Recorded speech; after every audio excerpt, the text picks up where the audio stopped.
ఎందుకంటే ఒక వ్యవస్థ బలహీనపడినప్పుడు మొదట కోల్పోయేది డబ్బు కాదు, నమ్మకం. వ్యవస్థ చేయకపోతే, వ్యవస్థ కనుక న్యాయం చేయకపోతే కులమే ముందుకు వస్తుంది. వ్యవస్థ బలహీనపడితే ప్రాంతీయత ముందుకు వస్తుంది. వ్యవస్థపై విశ్వాసం తగ్గితే సమాజం చాలా చిన్న చిన్న గుంపులుగా విడిపోతుంది. తెలుగు రాష్ట్రాలు మరింత బలపడాలి అంటే ఒక రాష్ట్రం కులాల పరిమితుల్ని దాటాలి, మరొక రాష్ట్రం ప్రాంతీయత పరిమితుల్ని దాటాలి.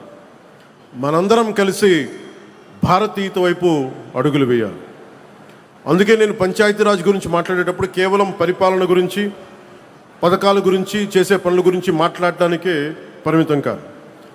నేను ప్రజాస్వామ్యం గురించి మాట్లాడతాను, రాజ్యాంగం గురించి మాట్లాడతాను, సోషల్ కొహెషన్, సామాజిక సమతుల్యత గురించి మాట్లాడతాను, జాతీయ సమైక్యత గురించి మాట్లాడతాను, భారతీయత గురించి మాట్లాడతాను, సామాజిక పరస్పర విశ్వాసం గురించి మాట్లాడతాను.